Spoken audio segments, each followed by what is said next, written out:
on, guys? It's the Fantasy Professor back at it again with a brand new video. It's November 18th, and I am so excited because I broke even last night. I put in $14 into my lineups, and I broke even. I ended up winning $14 back, but that's not why I'm excited. I'm excited because some of the picks that I projected last night actually did very, very well. As you can see here, Derrick Rose, for instance, 38 fantasy points, even on that back-to-back.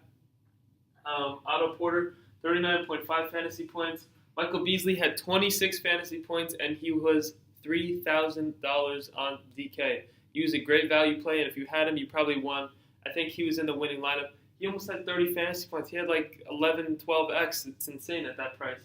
Hassan Whiteside, 52.25 fantasy points. James Harden was the big guy of the night, the stud of the night. He was 72 fantasy points. Andrew Wiggins, 57 fantasy points. Rudy Gay, 33.50 fantasy points. Jimmy Butler, 45.5 fantasy points. Rudy Gobert, 40.25 fantasy points. And Porzingis, 35 fantasy points. Now, if you use my lineup last night, it got 271.25 fantasy points. And yeah, I think that's it for the recap. So let's get into today's slate. So you can see the first game on the slate, you got Phoenix and Indiana. It's a 219 over-under. Now, what I noticed about these games is that you can see the over-unders are very, very high. So you can go in a lot of different routes because there's going to be a lot of fantasy points to go around. But at 219 over-under, I like this game a lot if you want to target. And I specifically like Eric Bledsoe and Brandon Knight. Eric Bledsoe at 6,600 provides very, very high upside. Jeff T cannot guard opposing point guards. And with that being said, at 6,600, he's that mid-tier option that has that 50 fantasy point upside. So go ahead and get him into a lot of your lineups tonight. Brandon Knight as well, 4,300. He had that outburst. He had like that 45 fantasy point game last game. I like him a lot going against Indiana with Monte Ellis as their shooting guard depth. It doesn't scare me at all. Go ahead, 4,300. Great low-end value play. On the flip side, you got Paul George at 8,100. Now, T.J. Warren's not known for his defense. He's mostly known for his scoring and his offense. And with that being said, 8,100 feels very low for a superstar like Paul George. So I like him a lot in this spot. Thad Young as well at 5,000. He provides very high upside going against Marquise Chris, Jared Dudley, also notoriously bad defenders. So I like targeting that spot if you wanted to go that route. That's all I like for that game. Next game on the slate, you got Atlanta and Charlotte. It's a 206 over-under. Paul Millsap is a guy I like at 7,800. He provides high upside, and I don't know if Dwight Howard's going to be in this game. I just saw something that he's coming back, but I don't know how his quad is hurting right now. So I don't know if he'll be 100%. So if that's being said, Paul Millsap, I saw him play a little bit of small ball center, and he did pretty decent against it. So if he's going against Cody Zeller or Roy Hibbert, doesn't scare me. He's going to get that high upside, even though he hasn't been producing as well as of recently. But I feel like long-term he's going to get it going. Kemba Walker is a guy I like to target. 8,200. I like targeting guys specifically against Dennis Schroeder, and what better option than Kemba Walker at home. At 8,200, he's playing like an all-star. He's producing like one, and he provides 50 fantasy point upside tonight with the ceiling of 60. Very, very good play tonight. Nick Batum as well at 6,700. I like him a lot at that mid-tier price tag. Going up against Kyle Korver doesn't scare me. Kyle Korver is on the back end of his career. He's 36 years old. Nick Batum should shut him down pretty nicely. He should be in line for one of those. He provides like that 30 fantasy point floor with that high upside of 40. Frank Kaminsky, I tried finding a value play for almost every game. Frank Kaminsky is one guy that I saw. 4,000. If this game turns into a blowout, which I think it could be against the Hawks, even with that 206 over-under, Kaminsky provides high upside, especially if he's playing the small ball center. So that covers that game. Next game on the slate, you got Brooklyn and OKC. It's a 218 over-under, which is pretty high for a Brooklyn team. That surprises me. But OKC's not playing that well, and Brooklyn Nets are overachieving to start off the year. Everyone thought they would be the worst team in this league. Hold on. Sorry about that.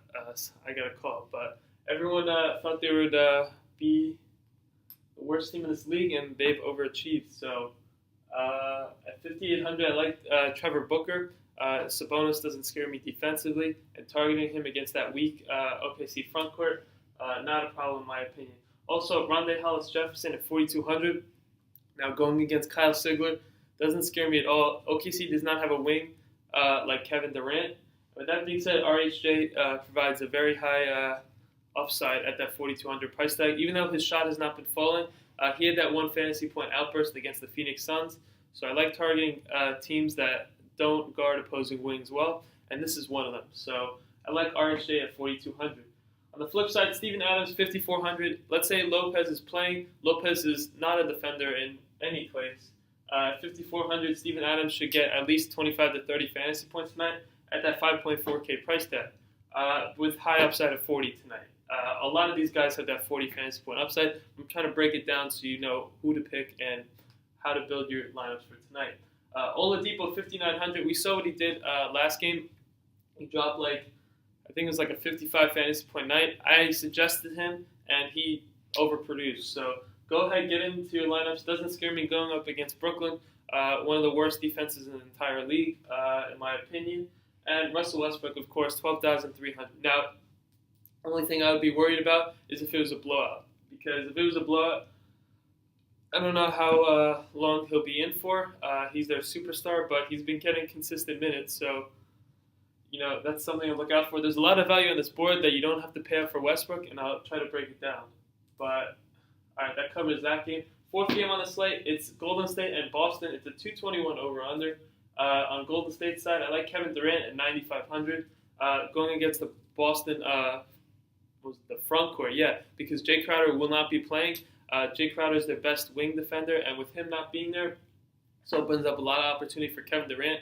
He almost signed with them in free agency, so it's going to be kind of weird seeing him go back there. But anyway, 9,500 intrigues me because, what was it?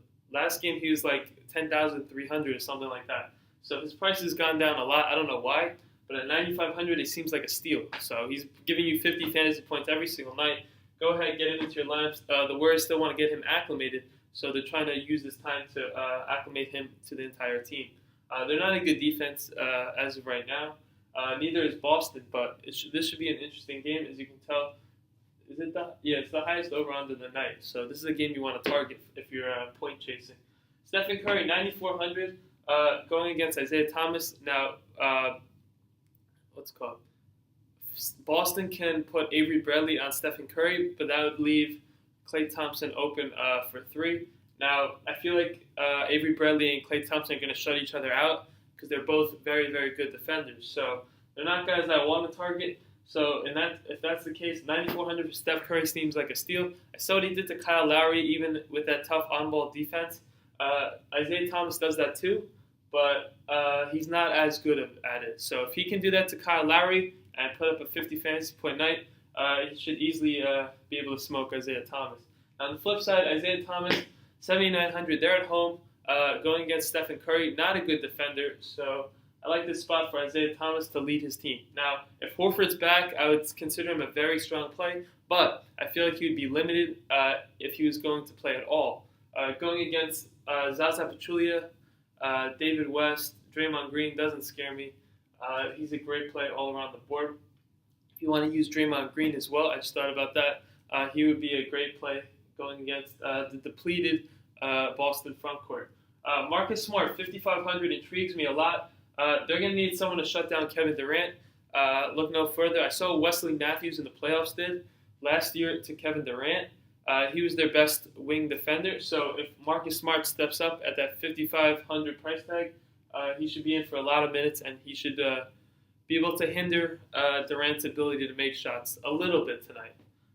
Even though he's 6'3" and Durant's 7 foot, they need someone to step up, and he might be the guy they ask. Fifth game on the slate is Portland and New Orleans. It's a 214 over-under. You like targeting high over-unders. This is a great game. Damian Lillard, CJ McCollum, two guys that I like targeting against the New Orleans backcourt. Also, I like Turner, Allen Crabbe. Let's say it turns into a blowout, which it very well could be. These are two of the guys that you want to target. Specifically, Allen Crabbe. He's been getting more time at the small forward spot, so go ahead, get these two value plays into your lineups tonight, as well as Mason Plumlee at 5,200. Let's say Anthony Davis is out. They have Omer Ashik, horrible defender. He did some training over the summer, but he's still not anything good. With that being said, 5,200 seems like a steal for a guy like Mason Plumlee tonight, who should be getting at least 30 minutes. Drew Holiday is a GPP only option because I don't know how he'll be coming off the bench, which can mean anything from him playing 12 minutes to him playing 35. So you never know, especially when this early in the day. We might get more information closer to lock. But that's for the point guard spot. At the shooting guard, the only other guy I like is Etuan Moore at 4,400. Now, I don't know if Anthony Davis is playing. If he is, I would consider him, but he's questionable for today, so I'll leave it at that. 4,400 for Etuan Moore. He's been playing very well, and he's been producing in that starting shooting guard spot. So I like him a lot for tonight, going against CJ McCollum, who's a bad defender. 6th game on the slate, you got Memphis and Dallas. It's a 191 over-under. Pau Gasol is a guy I like to target against the Dallas front court. 6,700 is not that big of a price, and I'd be willing to pay it a lot if Gasol, who's an elite option, he's their go-to scorer, especially if Mike Conley's out for this game. They're going to need someone to score and be consistent, and this is a guy I like. As well as Vince Carter at 4,500. Now, he's been turning back the clock. Half man, half amazing. He's been putting up stats like insane. Last year, he was that 3K type of player. Now he's all the way up at 4.5K. So I don't know about trusting him with his increased price tag, but he provides very, very high upside, and he's a high-value play for tonight. So go ahead, put him into your lineups when you're building. Always keep in mind about Vince Carter. On the flip side, Seth Curry, 5,200. Now, a lot of the point guard and shooting guards on Dallas are going to be out tonight. And with that being said, Seth Curry should be locked into starters minutes. At 5,200, he provides 30 fantasy point floor with that high upside of 50, especially tonight going against the Grizzlies without Mike Conley. If they were with Mike Conley, I'd go against using Seth Curry a little bit, but the minutes are going to be there, so that's also going to lead to production. If you want to use Wesley Matthews as well in that guard depth, you're more than welcome to do so. But he plays almost 40 minutes a night, and he does nothing. He puts 20 fantasy point games in, and he's a mid-tier price. So he doesn't provide that high upside that you need to win GPPs. That's why I'm not suggesting him. But another guy I like, Harrison Barnes, 6,600. Chandler Parsons is not back yet. James Ennis is questionable, so that only leaves Vince Carter, the 39-year-old, going up against Harrison Barnes. Doesn't scare me a bit for Harrison Barnes. At 6,600, he provides very, very high upside. He's my elite GPP player of the night. Even at that 191 over-under, nobody is going to stop him on that Memphis team. And with that being said, at 6,600, very, very good price for him. All right, 7th game on the slate, you got Detroit and Cleveland. It's a 206 over-under. I saw what KCP did to the New York Knicks that last game. He dropped 32 fantasy points at that 5.3K price tag. Very, very high value, especially if J.R. Smith is out. The only thing I'd be concerned about if he was having a Mount Shumpert defense. Now, they're both streaky scorers, as we know, but KCP is one of their go-to scorers on that team. He's trying to get that $20 million contract that I just read the other day. He's playing with a lot of he's shouldering the load, especially with Reggie Jackson not on the team as of right now. But another guy I like, Tobias Harris, 6,100. I saw these two play in the playoffs, and I watched what Tobias consistently did to the Cleveland Cavaliers. He was on fire. He stepped up as a leader at that power forward / small forward spot. And that being said, if he's not getting LeBron defense, if he's getting Kevin Love defense, he's definitely the guy to look for at 6,100. On the flip side, Kevin Love, 8,000. Tobias, not the best defender, but K-Love spaces the floor very well. And especially when LeBron and Irving are off the floor, it's Kevin Love's team. And that's when he gets to step up and he gets that starting role, and he thrives in that. Another guy I like, LeBron James, 10,000. 10,000. His price came down. He was at 10,300 the other night, but I guess he didn't produce enough. But that being said, 10,000 seems like a steal for LeBron. He gives you consistent 50 fantasy point games. He's coming off a rest, so I don't know how many minutes he'll get, but he should still roughly get about 36 minutes every single night. So go ahead and get him into your lineups. And all right, so 8th game on the slate, you got Toronto and Denver. It's a 213 over-under. Kyle Lowry and DeRozan, the only two Raptors I like. Lowry specifically at that 7.9K price tag. I like targeting guys specifically against the Denver Nuggets. I saw what Bledsoe did the other night to the Denver Nuggets and Brandon Knight as well. So I would like Lowry at that 7.9K price tag, as well as DeRozan at 8.6K. A lot of their shooting guards are injured. Gary Harris, Will Barton. So nothing is going to stop DeMar DeRozan at 8.6K. They don't have a defender in the world that's going to stop this guy from putting up consistent 30 actual point games. On the flip side, you got Emmanuel Mudiay at 5,900. Now, someone's going to need to step up on that depleted Nuggets backcourt, and Mudiay might be the guy. At 5.9K, he should provide at least 20 to 25 fantasy points tonight. So he's not the sexiest of plays, but he provides high upside in the 30s, especially for tonight. Even going against Lowry, if this turns into a blowout, they might play Jameer Nelson more, but I don't know. We'll see about that. And the only other guy, Danilo Gallinari, I like, 6,100. Now, if Wilson Chandler is out, Will Barton is out, they're going to have no depth at the small forward spot. And with that being said, Gallinari should be in for at least 38 minutes tonight. He provides very, very high upside, and he's relatively safe in cash games. And at 6.1K, he can get you at least 40 fantasy points tonight, no problem. Next game on the slate, we got the Clippers and Sacramento Kings. It's a 204 over-under. I like targeting point guards and power forwards specifically against the Kings. That's why I picked them, obviously. Chris Paul at 8,500. Collison doesn't scare me one bit, nor does Ty Lawson or any of those other horrible Kings point guard defenders.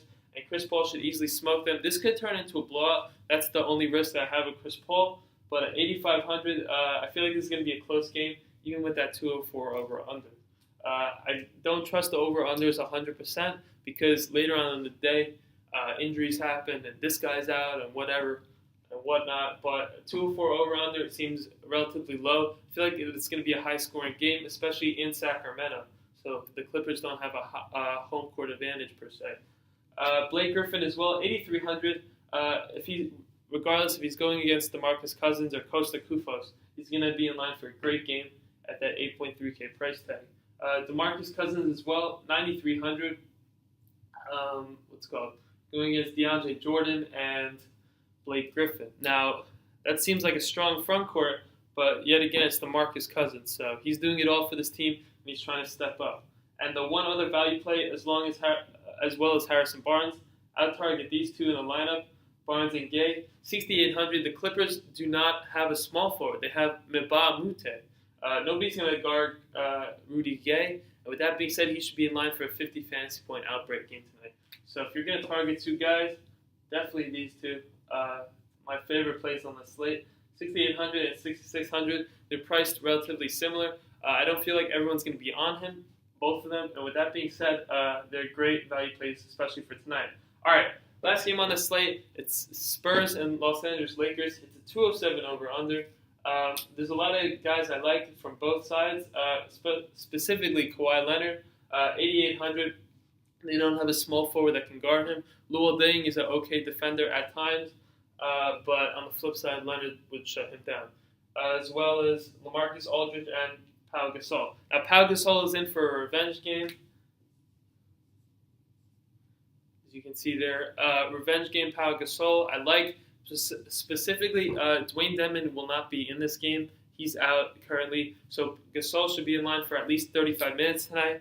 And he's getting up there in age, but he's been producing as of late. At 6,000, he's still getting acclimated to the Spurs system, being that third or fourth option on that team, as opposed to Leonard, Aldridge, and Parker. But at 6,900, he provides. At 6,000, he provides very high upside going against Timofey Mozgov. LaMarcus Aldridge, 6,900, going against Julius Randle's defense. Not the best defender, but he should be in line for at least. I'd say he's in line for 50 fantasy points, Kawhi Leonard, Aldridge 40, and Gasol with that 40 to 50 fantasy point upside. If you wanted to stack all three Spurs, go ahead. If you were making the lineups, I'm building around 26 different lineups tonight, so I'm going to play around with the Spurs front court as well. On the flip side, you got D'Angelo Russell, 6,300. I like targeting point guard specifically, going against the San Antonio Spurs. At 6,300, he gives me that high upside as opposed to Emmanuel Mudiay in that similar price tag range. He's going to get starters minutes because he is a starter, obviously, and not a problem here. Julius Randle as well, 6,800 going against LaMarcus Aldridge. Not that good of a defender, but he's at home. Both these guys are at home, and Randle's coming off that triple-double, so he provides that very, very high upside that you need to win GPPs. One of my other value plays of the night is Tarek Black, 3,000. Let's say Mozgov gets injured or he's not doing well. I saw Tarek Black and what he did to the Brooklyn Nets the other night, and that's the Brooklyn Nets, so take it with a grain of salt, but he's been proving his value, and at 3,000, he's my punt play of the night. If you're going to use him, he should be getting at least 15 to 20 minutes tonight. He's earned some minutes with his play recently, but yeah, so thank you guys for watching today. I try to win every single day, and I try to break down every single game to help you guys win some money. So tune in, subscribe, like, comment. I want to hear what you think about my videos. Just let me know. So see you guys later.